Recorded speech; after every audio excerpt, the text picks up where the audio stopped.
इसीलिए उन्होंने यीशु से कहा कि वह उनके इलाके से चले जाएं। मत्ती 8:34 में यही लिखा है। पूरा शहर यीशु से मिलने आया, लेकिन उन्होंने उनसे निवेदन किया कि वह वहां से चले जाएं। ये बात बताती है कि लोगों की प्राथमिकताएं क्या थी। वे अपने जीवन में अंधकार और डर को सह लेते थे, लेकिन जब कोई उन्हें बदलने आता है और सच्चाई दिखाता है तो वे उसे स्वीकार नहीं करते, क्योंकि सच्चाई बदलाव मांगती है और बदलाव अक्सर मुश्किल होता है।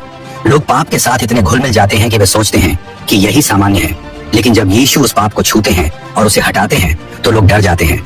उन्हें लगता है कि उनका आराम, सुख या आय चली जाएगी। इसी कारण कई बार हम भी परमेश्वर की आवाज से दूर भागते हैं, क्योंकि हमें डर होता है कि कहीं हमें अपनी आदतें, आराम या जिंदगी का तरीका बदलना न पड़े। यीशु ने जब उस दुष्ट आत्मा से परेशान आदमी को चंगा किया तो यह सिर्फ उस एक व्यक्ति की मदद नहीं थी, ये एक बड़ा संदेश था। यह दिखाता है कि परमेश्वर की शक्ति किसी जाति, धर्म या संस्कृति से सीमित नहीं है।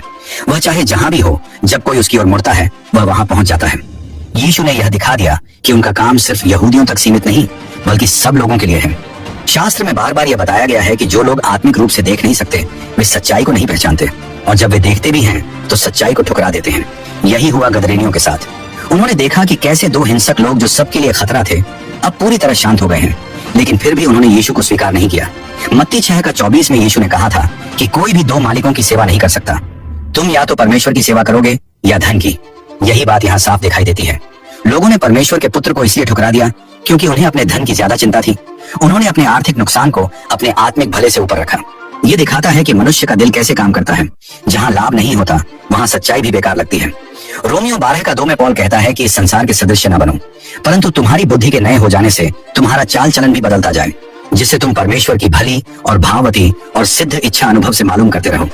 यही सच्चाई गदरेनियों की कहानी में छिपी है। उन्होंने दुनिया के हिसाब से देखा, यानी अपने नुकसान और फायदे के हिसाब से, लेकिन अगर उन्होंने आत्मा की आंखों से देखा होता तो वे यीशु को अपनाते और उनकी उपस्थिति में खुश होते।